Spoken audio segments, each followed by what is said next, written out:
बेटा आज का जो हमारा लेसन है वो है स्टोरी ऑफ ट्रू लव, सच्चे प्यार की एक कहानी। सच्चे प्यार की एक कहानी। चैप्टर है 7, story of A true love. ये काइट मेकर की स्टोरी है, काइट मेकर और उसकी वाइफ की, कि उनका जो प्यार था वो कितना सच्चा था, उसी के ऊपर ये एक स्टोरी है। तो हम स्टार्ट कर रहे हैं। The kite maker was very old. जो काइट मेकर था बहुत बूढ़ा था। After making a really good kite he would fly it personally. Personally होता है बेटा व्यक्तिगत रूप से।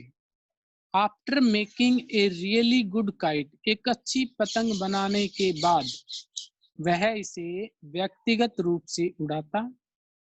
To test its balance and reliability, इसका संतुलन और इसकी स्थिरता को स्वयं परखता था। पहले क्या करता वो? पहले एक पतंग बनाता, एक अच्छी सी पतंग बनाता था। ये नहीं कि पतंग बना बना कर रख दी, ऐसा नहीं करता था वो। पहले क्या करता था? पहले तो एक अच्छी पतंग बनाता, फिर उसे व्यक्तिगत रूप से इसका बैलेंस, इसका संतुलन वो स्वयं जांचता था। Every time he flew a kite, हर बार उसने जो पतंग उड़ाई, ही फेल्ट, उसने महसूस किया, एज इफ, मानो, his own soul was flying higher. Soul होता है आत्मा। जब वो पतंग उड़ाता था, जब भी वो पतंग उड़ाता था तो ऐसे महसूस करता था कि मानो कि उसकी स्वयं की आत्मा ऊपर उड़ रही है, closer to the heaven. Heaven होता है स्वर्ग के क्लोजर। क्लोजर मीन्स बिल्कुल नजदीक। तो इस पैसेज में क्या बताया है कि जो काइट मेकर था वो बहुत बूढ़ा था, और जब भी वो कोई पतंग बनाता तो व्यक्तिगत रूप से वह इसके बैलेंस की, इसकी संतुलन की, इसकी स्थिरता की स्वयं जांच करता था। और जब भी उसने कोई पतंग उड़ाई वो महसूस करता था मानो कि उसकी स्वयं की आत्मा ऊपर उड़ रही है, बिल्कुल स्वर्ग के पास में। To fly these kites from the mountain top, पर्वत की चोटी पर इन पतंगों को उड़ाने के लिए, एट योर एज, तुम्हारी उम्र, with the terrible winds that could sweep you off, कहते हैं कि जो हवा है वो तुम्हें उड़ा ले जाएगी अगेंस्ट द रॉक, और तुम्हें चट्टान के साथ टकरा देगी। तुम्हें चट्टान के साथ कौन कह रहा है? ये इसका कोई दोस्त है, वो कह रहा है इस किस्से, अभी आएगा आगे। ये देखिए जैसे कोई बेटा, जैसे ये इन्वर्टेड कोमा है ना, जैसे यहाँ से स्टार्ट हुए 2 से पहले, तो कोई भी किसी के द्वारा कही हुई बात को हमेशा इन्वर्टेड कोमा में रखा जाता है। इन्वर्टेड कोमा में रखी गई कोई बात है तो इसका मतलब वो किसी के द्वारा कही गई है। जैसे हम नरेशन करते हैं ना, डायरेक्ट इनडायरेक्ट स्पीच, तो एक होती है डायरेक्ट स्पीच और एक होती है इनडायरेक्ट स्पीच। तो डायरेक्ट स्पीच में किसी के द्वारा कही गई बात को ज्यों का त्यों रखा जाता है, जबकि इनडायरेक्ट स्पीच में क्या होता है, किसी के द्वारा कही गई बात को हम इनडायरेक्टली, मतलब अप्रत्यक्ष रूप से उसको कहते हैं या लिखते हैं, जबकि डायरेक्ट स्पीच में उसको ज्यों का त्यों लिखा जाता है। और उसमें डायरेक्ट स्पीच और इनडायरेक्ट स्पीच में क्या डिफरेंस होता है? डायरेक्ट स्पीच में इन्वर्टेड कोमा होते हैं, जबकि जो इनडायरेक्ट स्पीच होती है उसमें इन्वर्टेड कोमाज हटा दिए जाते हैं। ठीक है, तो यहाँ पर ये किसी के द्वारा कही गई बात है। कौन है ये? रमेश चंद्र। रमेश चंद्र है, उसके द्वारा कही गई ये बात है। कहता है कि to fly this kite from the mountain top, जब तुम इन पतंगों को पर्वत की चोटी पर उड़ाते हो, एट योर एज, और इस उम्र में, क्योंकि अब वो बूढ़ा हो गया है, तो इस उम्र में, with the terrible winds, terrible क्या होता है? भयानक। भयानक जो पवन है, वुड स्वीप यू ऑफ, तुम्हें उड़ा ले जाएगी, एंड डैश, डैश होता है टकराना, यू अगेंस्ट द रॉक्स, और तुम्हें चट्टान के साथ टकरा देगी। You really have to be more careful, तुम्हें वास्तव में बड़ा ही सावधान रहना होगा। भोला राम जी, ये भोला राम जी कौन है? जो काइट मेकर है उसका नाम क्या है? भोला राम जी। और कौन कह रहा है ये? रमेश चंद्र। रमेश चंद्र कह रहे हैं sad and looked across the narrow road. Narrow road क्या होता है? जो बिल्कुल तंग गली होती है, तंग सड़क होती है, जो बहुत ज्यादा चौड़ा नहीं होता। ब्रॉड क्या होता है? चौड़ा होता है। और ब्रॉड का जो एंटोनियम क्या होता है? नैरो। तो बहुत ही जो तंग रोड था उसकी तरफ देखते हुए someone trying to open the tiny post office door, और कोई जो पोस्ट ऑफिस का जो दरवाजा है वो खोलने का प्रयास से कर रहा था। ही शाउटेड, उसने चिल्लाते हुए कहा। कौन कर रहा था पोस्ट ऑफिस का दरवाजा खोलने की कोशिश? रमेश चंद्र। रमेश चंद्र जो था ये एक मतलब यहाँ पर क्या था? पोस्ट मास्टर था ये। देखिए यहाँ जैसे आपको दिख रहा है ये पोस्ट ऑफिस लिखा हुआ है, तो ये दरवाजा बंद कर रहा था। तो ही शाउटेड, उसने चिल्लाया, सट फॉर लंच, दरवाजा बंद कर दो। किसके लिए? लंच के लिए। लंच करना है तो इसके लिए दरवाजा बंद कर दो। कैम एट टू, दोनों आ जाओ। तो इसमें देखिए रमेश चंद्र के बारे में यहाँ बताया है कि Ramesh Chandra was a middle aged man. Middle age क्या होता है? मध्यम उम्र का जो होता है, जिसकी उम्र जो होती है वो लगभग 40-50 के नियर बाई होती है, उसको बोलते हैं मिडल एज्ड, जो मध्यम उम्र का होता है। He sat down on the raised cement platform. Raised होता है ऊपर उठा हुआ, सीमेंट प्लेटफॉर्म सीमेंट का चबूतरा।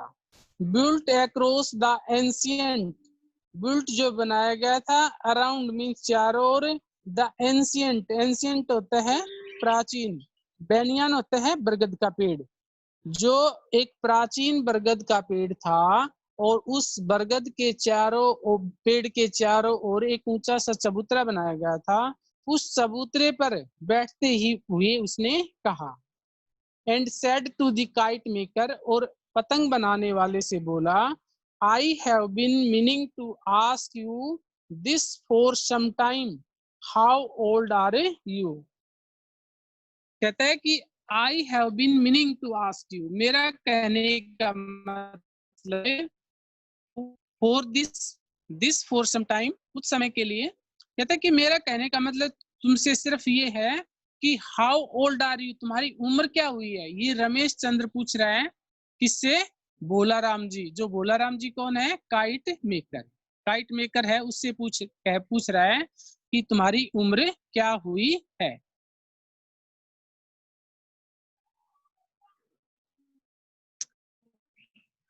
बट भोलाराम, लेकिन भोलाराम द काइट मेकर, यहाँ गया ना कि भोलाराम कौन है? काइट मेकर है। इन हिज ओल्ड कुर्ता, उसने कुर्ता कैसे पहन रखा है? कौन सा कैसा पहन रखा है? पुराना। एंड पायजामा, एक कुर्ता पहन रखा है, पैजामा पहन रखा है। His hand to his white stable, stable होता है ये दाढ़ी। स्टेबल किसको बोलते हैं? दाढ़ी। Head flung his shrivelled head right back, वो अपनी जो हाथ है उसको अपनी दाढ़ी जो सूखी और झुर्रियों वाली जो चेहरा है उसके ऊपर उगी है।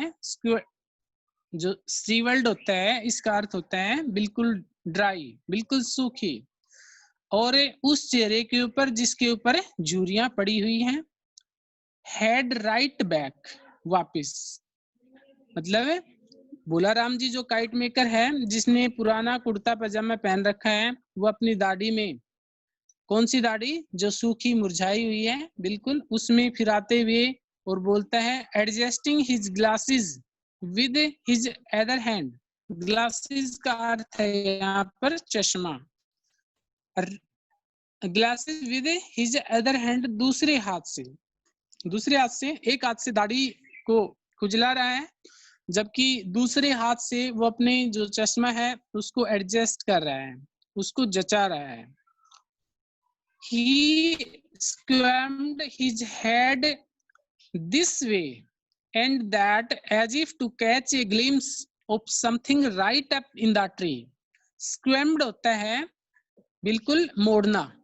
Squirmed क्या होता है? मोड़ना। उसने अपने सिर को इस प्रकार से मोड़ा, इस प्रकार से हिलाया, this way इस प्रकार से, as if मानो कि, to catch a glimpse, glimpse होता है झलक, glimpse means झलक, of something किसी की, मानो किसी की झलक पाना चाह रहा हो, वो अपने सिर को इस प्रकार से मोड़ता है पेड़ की तरफ देखते हुए।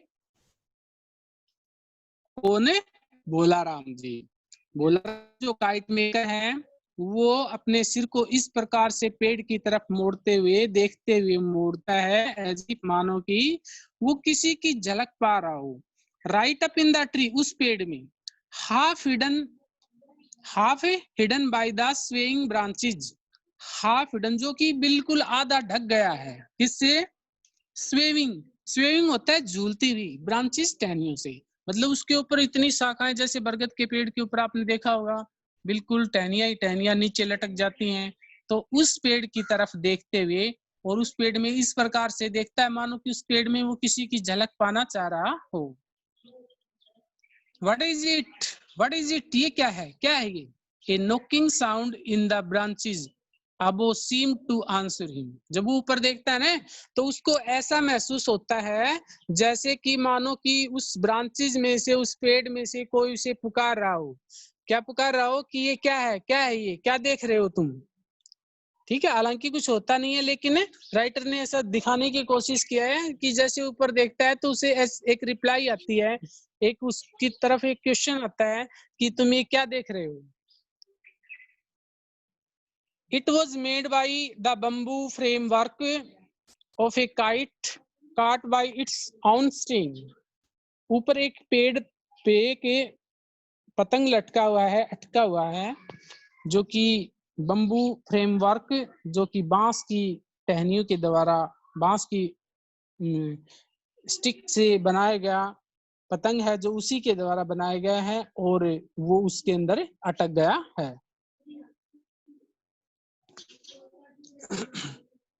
अब वो उसकी एज के बारे में पूछता है तो कहता है कि you asked about my age. यहां से देखिए, you asked about my age, तुम मेरी उम्र के बारे में पूछते हो। Do you see this tree, तुम इस पेड़ को देख रहे हो, ये पेड़ तुम्हें दिखाई दे रहा है। रमेश चंद्र जी, रमेश चंद्र जो उससे उसकी उम्र पूछता है ना कि तुम्हारी उम्र क्या होगी है, तो वो क्या कहता है कि तुम मेरी उम्र के बारे में पूछ रहे हो। तो यदि तुम्हें मेरे उम्र के बारे में पूछना है तो तुम्हें क्या ये पेड़ दिखाई दे रहा है? Well, age is an allegorical thing. Allegorical क्या होता है? तुलनात्मक, प्रतीकात्मक।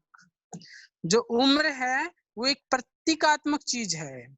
To do with growth, time's flight, to do with growth, growth means किसी चीज का बढ़ना। टाइम्स फ्लाइट, टाइम्स फ्लाइट क्या होता है कि समय जो है उस पर पंख लग रहे हैं, समय उड़ता जा रहा है। डेथ एंड लाइफ बोथ, मृत्यु और जीवन दोनों ही, मतलब मृत्यु और जीवन जो है दोनों चल रहे हैं। समय जो है वो एक तरह से उड़ता जा रहा है। Queries about one's age should be made in the context of natural forces around us. Queries होता है पर्सन, किसी चीज के बारे में पर्सन। About one's age, किसी की उम्र के बारे में पर्सन करना। Should be made in the context of natural forces. Natural forces क्या होता है? प्राकृतिक जो ताकत होती है, around us जो हमारे चारों ओर बंधी होती है, उससे बनी होती है।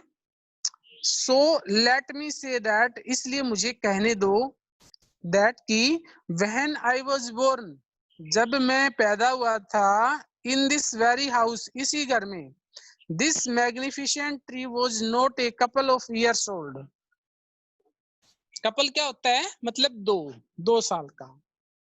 तो ये जो शानदार पेड़ है ना, मैग्निफिसेंट, मैग्निफिसेंट क्या होता है, शानदार।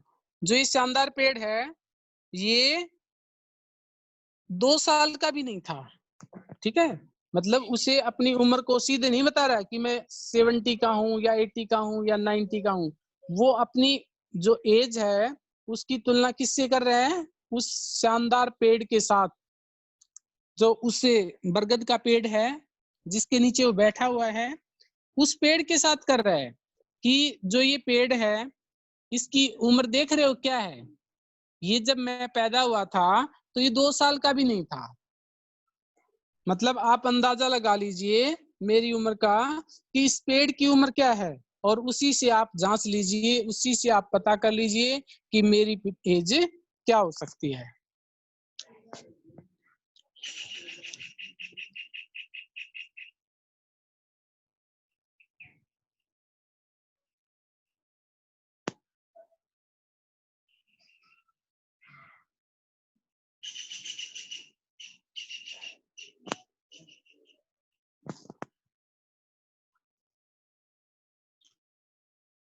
Next page number 47। अब उसे ये बताता है ना कि भाई मेरी उम्र कितनी होगी, मतलब मेरा जन्म जो है जब हुआ था उस समय ये पेड़ 1-2 साल का था। तो आप पता कर लीजिए, आप स्वयं देख लीजिए कि मेरी उम्र क्या होगी। तब रमेश चंद्र क्या कहता है,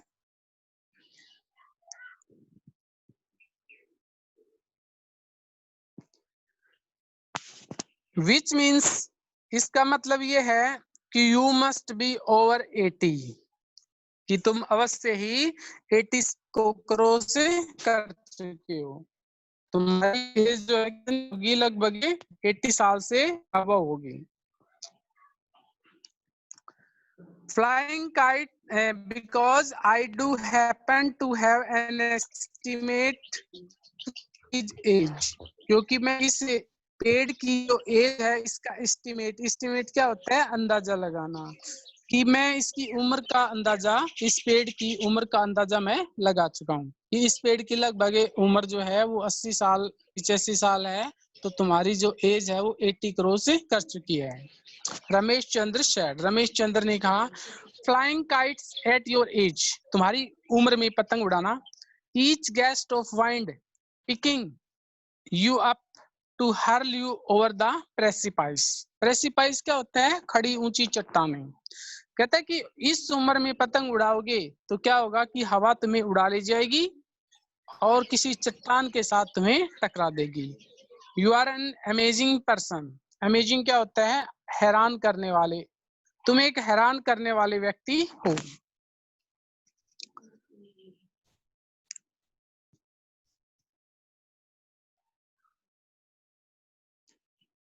the kite maker sat down cross-legged on a small mat and said, cross-legged क्या होता है, जिसको हम पालथी मार के बोलते हैं, पैरों को आपस में क्रॉस करके बैठना।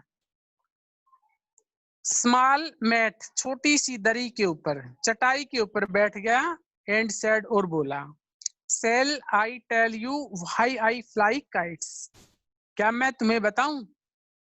देखिए जब सेल जो है, सेल के बारे में आपको एक चीज बता देता हूं याद रखने वाली।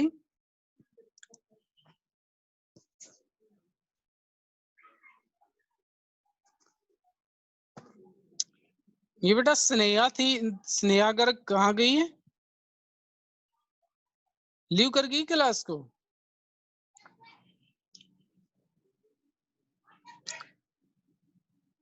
सेल के बारे में बता देता हूं आपको कि जो सेल है, सेल यदि इंटेरोगेटिव सेंटेंस में आ जाता है तो वो कोई सुझाव देता है, किसी चीज के बारे में सुझाव देने के लिए सेल का यूज किया जाता है इंटेरोगेटिव सेंटेंस में।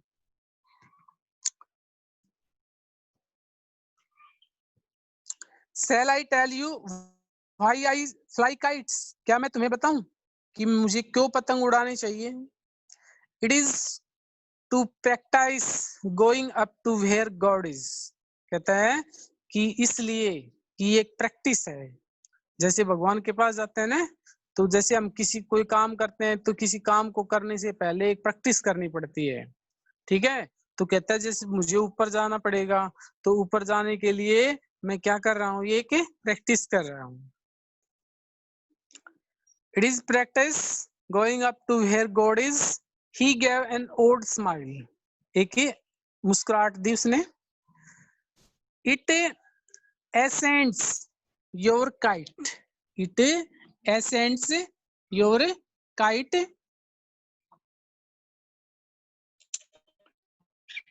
and you watch, जब तुम पतंग ऊपर जाए तुम देखोगे, and it is right up just a dot, कहते हैं कि ऊपर जब ये पतंग जाएगा तो सिर्फ दिखाई देगा, सिर्फ एक बिंदु दिखेगा,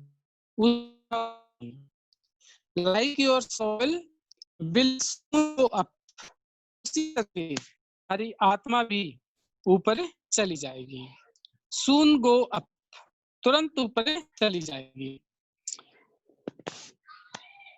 and you will be flying it up, और तुम इसके ऊपर उड़कर चढ़ जाओगे, like the kite, पतंग की तरह। you are the navigator, you are the navigator, navigator क्या होता है जो किसी चीज को चलाता है, उड़ाता है। जैसे यहाँ पर नेविगेटर जो है वो एक पायलट के लिए यूज किया गया है। तुम एक पायलट हो। Each time it is my soul I am flying to meet my creator, कहता है मैं पतंग उड़ाता हूँ किस लिए, मैं अपनी आत्मा को उड़ाने के लिए। मीट द क्रिएटर, क्रिएटर क्या होता है, जिसने रचना की है, जिसने सारी सृष्टि को बनाया है, उस परमात्मा से मिलने के लिए। Ramesh Chandra smile and nodded saying you are a dreamer and a poet, कहता है कि रमेश चंद्र मुस्कुराया और गर्दन हिलाते हुए सिर्फ क्या बोला, you are a dreamer. Dreamer क्या होता है, सौपन लेने वाला, और पोइट क्या होता है, कवि, कि तुम एक सौपन लेने वाले हो और एक कवि हो। मतलब जिस प्रकार से कवि बातें करते हैं उसी प्रकार से तुम बातें कर रही हो।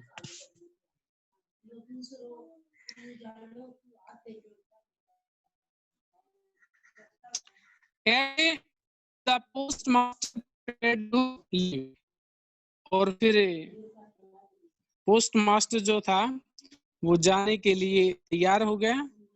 वन मोर क्वेश्चन, बोला Ram ji, who is to you speak to, is there a ghost perched on the top of the tree, कहता है कि बोला राम जी आपको ये किसने बताया कि इस पेड़ की जो चोटी है उसके ऊपर कौन है, एक भूत है, इसके ऊपर एक भूत है। इस चीज के बारे में प्रचलित होता है स्थित होना, कि इस पेड़ की जो सबसे ऊंची चोटी है उसके ऊपर एक भूत है, ये आपको किसने बताया।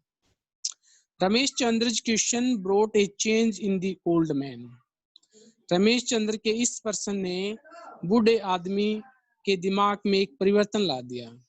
ही मर्मर्ड इनऑडिबली, ही मर्मर्ड इनऑडिबली, ऑडिबली क्या होता है, इनऑडिबली क्या होता है, जो चीज सुनाई न दे सके, जो आवाज सुनाई न दे सके। मर्मर्ड होता है बड़बड़ाना, वो बड़बड़ाया लेकिन ऐसी आवाज में बड़बड़ाया कि जिसको कोई सुन न सके। नो नो, नहीं नहीं नहीं। And then broke into then thin smile, और फिर थोड़ा सा वो मुस्कुराया, यस इट इज नथिंग, हाँ हाँ ऐसा कुछ नहीं है। एंड स्टार्टेड टू कफ, और फिर खांसने लगा। दैट नाइट द वाइंड रोज, उस रात हवा चली, उस रात हवा चली। Bholaram did not sleep that night, Bholaram उस रात सो नहीं सके। ही वॉज एनेक्सियस, एनेक्सियस होता है चिंतित होना, he was anxious, वो चिंतित था। he might not finish the kite ordered in time, उसे इस बात की चिंता थी कि उसको कुछ ऑर्डर आए हुए थे पतंगों के कि उसे इतने पतंग बनाकर देने हैं, तो उसे इस बात की चिंता हो रही थी कि जो ऑर्डर उसने लिया है उस समय पर वो पूरा नहीं कर पाएगा। he felt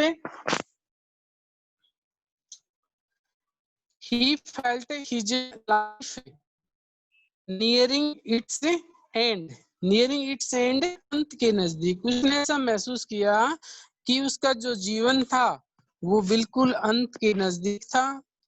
He could say why, वह ऐसा क्यों कह सकता था? It was not so much his age, इस उम्र में ऐसा नहीं था, और his heart ailment, और उसकी हृदय की बीमारी। Someone was calling him, could he blame her? किसी ने उसे पुकारा, could he blame her? क्या उसके ऊपर दोष लगा रहे हो? Had she not waited long enough? क्या वह उसने लंबे समय तक इंतजार नहीं किया?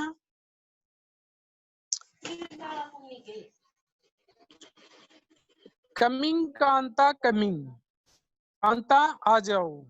ही मर्मर्ड, वह बड़बड़ाया। देखिए जो कांता है वो उसकी वाइफ का नाम है, जो कि इस दुनिया में अब नहीं है। Applying glue on stretches of green and Christmas,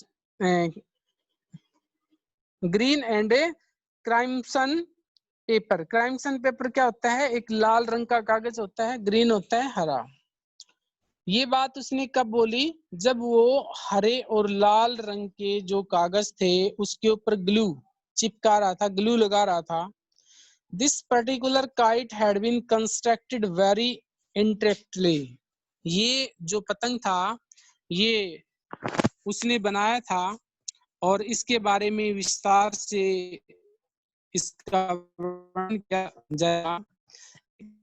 bye the district of Srinagar, जो श्रीनगर का डिस्ट्रिक्ट मैनेजर था, डीसी था, डिस्ट्रिक्ट मैजिस्ट्रेट था, उसने इसका ऑर्डर दिया था as a present for his only child's birthday in a couple of a days time. मतलब है कुछ के दिनों के बाद उसकी बच्ची का जन्मदिन था और उस जन्मदिन के ऊपर जो डिस्ट्रिक्ट मैनेजर था वो अपनी बच्ची को एक प्रेजेंट देना चाहता था। By dawn he had applied the finishing touches.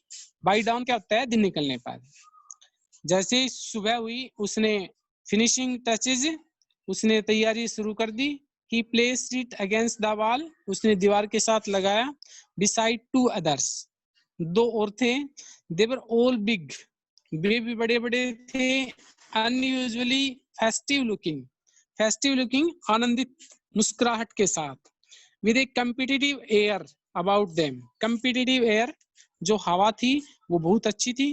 As if it eager to be जज the best of a all, मतलब है हवा इस प्रकार थी कि मानो कि वो एक मुकाबला कर रही हो उन पतंगों के बारे में कि इनमें से कौन सा सबसे अच्छा उड़ेगा।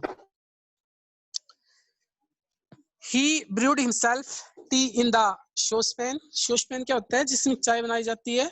तो उसने चाय बनाने वाले जो बर्तन थी उस बर्तन था उसमें चाय बनाई।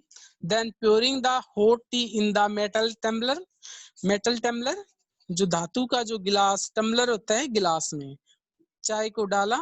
He sank slowly into the sagging cot, sagging होता है ढीली डाली, और फिर उस ढीली ढाली चारपाई में वह गिर गया। तो बेटा आज के लिए बस इतना ही, और इसके बाद जो बाकी बच गया ये हम कल की क्लास में आपको रीड करवाएंगे।